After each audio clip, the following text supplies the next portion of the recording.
खुलुमबाय नोंथांमोनखौ बयखौ बरायबाय दिनै 20 एप्रिल 2023 बारायजे बुधबार फैदो दिननि खौरांफोरखौ बेखेवनोसै। बैसागो बोथोरनि रंजानायनि गेजेरावनो बारहुंखा बारदों, अखा आरो सारअन्थाइ फैदों। आसामनि गुबुन गुबुन जिल्लाफोराव गोबां जिल्लाफोराव अखा बांखा आरो सारअन्थाइ फैनायजों माखासे नखरा जेंनायाव गोलैनांगौ जादों। अदेबानि माखासे गोरिब नखरफोरनि न'नि थिंफोरा बारजों उरायलांलाबायदों। लोगोसे डिब्रुगड़ डिस्ट्रिक्टनि सिङाव थानाय तामुलबारि ओनसोलावबो सारअन्थाइ गावनायजों सासे 60 बोसोर बैसोनि आइजोआ अबथिरायै जिउ गोमादों होननानै मिथिनो मोननाय जादों। गिबियावनो सारअन्थाइजों गावजानाय आइजोआ थैयाखैमोन। उनाव बे आइजोखौ Assam medical college and hospital डिब्रुगड़आव लांनायनि उनावसो डक्टरा थैबाय होननानै फोसावनाय जादों। दायनिगिरि दुथां सुबुंखौ गोथाङै गोथां फासि होनांगौनि थाखाय रायजो राजाफोरा लामायाव ओंखारबोनानै गोख्रों दाबि खालामदों। बिहार रायजोनि सासे 29 बोसोर बैसोनि दुथां सुबुङा सिक्किम रायजोनि सिङाव थानाय गेंटकआव सासे 11 बोसोर बैसोनि हिनजावसा गथ'खौ जिनाहारि खालामनानै बुथारनायनि उनाव गेंटकआव दुंहाव थासारि सोमजिगासिनो दङ। जिनाहारि खालामग्रा दायनिगिरि प्रीतम शर्माखौ गोथाङै गोथां फासि होनांगौनि थाखाय रायजोफोरा ओंखारबोनानै गोख्रों दाबि खालामदों। मख'नो गोनांदि प्रीतम शर्माखौ पुलिसआ एरेस्ट खालामनायबो जाबाय। रिपर्टनि बायदिब्ला प्रीतम शर्माया 11 बोसोर बैसोनि हिनजावसा गथ'खौ अरनबारियाव लांनानै बे जाथायखौ इनाय खालामदोंमोन। आसामनि साउथ सालमारा मानकासार डिस्ट्रिक्टनि सिङाव थानाय हाटसिंगिमारि ओनसोलाव सानै बिदा आरो फंबाया बुरलुंबुथुर दैमानि दाहारजों लांखार जानानै गोमादोंमोन।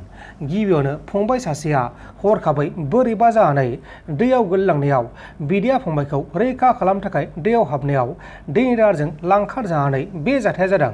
उनाव सानैबो बिदा आरो फंबायनि गोथै सहखौ नागिरनानै मोनफिननाय जादों। थैनाय सानै बिदा आरो फंबायनि मुङा जाबाय गुलाम मुस्ताफा आरो दिलवार हुसैन। इउपिपिएलनि मानसिफोरासो दादागिरि। इउपिपिएलनि मानसिफोरा बिपिएफनि मिथिं जायोब्ला बिपिएफ हान्जानि मिथिं जानायाव थांनो होआ, हुमखि होनानै लाखियो। गामि गामि हाबनानै इउपिपिएल हान्जानि मानसिफोरा बादा होयो आरो दादागिरि खालामो होननानै खाम्फा बरगयारि बिथाङा खौरांगिरिफोरनि सोंथि खालामनायाव खौरांगिरिफोरनि गेजेराव रोखा बुंथिदों। जोंनि थांखिया बिएसि, बिटिसि आरो बिटिआर नङामोन। जोंनि थांखिया आलादा रायजो बड'लेण्ड दानायसोमोन। दायो जोंनि गेजेराव, बिसोरनि गेजेराव बा जोंनि हारिनि गेजेराव बिएसि, बिटिसि आरो बिटिआर गोरोबथा खालामग्राफोरनि गेजेराव सोंखारलायनाय, बाथ्रा दान्थेलायनायखौ नुनो मोननाय जायो। नाथाय बियो जोंनि थाखाय मोजां नङा। मानोना बिएसिखौबो जोङो नेवसिबोआखै, बिटिसिखौबो जोङो नेवसियाखै आरो दायो बिटिआरखौबो जोङो जेबो बुंनो हाथ'वाखै होननानै रबीन्द्र मुसाहारि बिथाङा रोखा बुंथिदों। संग्रामा जोंनिया थांखिया बिएसि, बिटिआर, बिटिसि नङा। जोंनि थांखियाथ' आलादा न'खर दानायसोमोन। सेपारेट स्टेट बड'लेण्डनि बाथ्रामोन आरो सेपारेट स्टेट बड'लेण्डखौ जों मोनफुंनो हायाखै। दा बेवहाय जोंनि गेजेराव बिएसि सुक्ति खालामग्रा, बिटिसि सुक्ति खालामग्रा, बिटिआर सुक्ति खालामग्राफोरनि गेजेराव बाद बुदेनदा जों जानायखौ नुनो मोनो, बाथ्रा दान्थेलायनायखौ नुयो। बे जोंनि थाखाय मोजां लक्षण नङा। मानो होनना बुङोब्ला बिएससिखौ जोंबो गारबोआखै, बिटिसिखौबो जों रिजेक्ट खालामबोआखै, बिटिआरखौबो जोङो जेबो बुंनो हाथ'वा। दा बेनिखायनो बिएससि, बिटिसि आरो बिटिआर जि पार्थक्य, जे थोंजोङै बुंनो थाङोबा दिनै हमना ला इउपिपिएलनि दैदेनगिरि बिथां प्रमद बर'खौ हारसिं टारगेट खालामबाय थानाय नुनो मोनो। खिन्थु बिएससिआबोथ' जोंनि थाखाय सम्पुर्ण भाबै जोंनि गांनाय उखैनायखौ सुफुंनो हायाखै। बे हिसाबैथ' बिएससि सुक्ति खालामग्राखौबो जों समाल'सना खालामनांगोन। नैथिया जाहैबाय बिटिसि सुक्ति खालामग्रा हाग्रामानि महलारि बिथांमोन दङ। बिपिएफ सरकार 17 बोसोर दाबाय। दा बिथांमोना डाइरेक्ट थोंजोङै जेनेबा बिटिआर सुक्ति खालामग्रा बिथांमोनखौल' जोङो सोंखारिनाय नुयो। खिन्थु बिटिआर सुक्तियाबोथ' बर' माहारिनि गांनाय उखैनायखौ 100% फुलफिल खालामनो हायाखै। दा बिनि थाखायनो बिटिआर सुक्तियाबो हयथ' जोंनि थाखाय 100% जोंखौ फुलफिल खालामोबो जानो हागौ।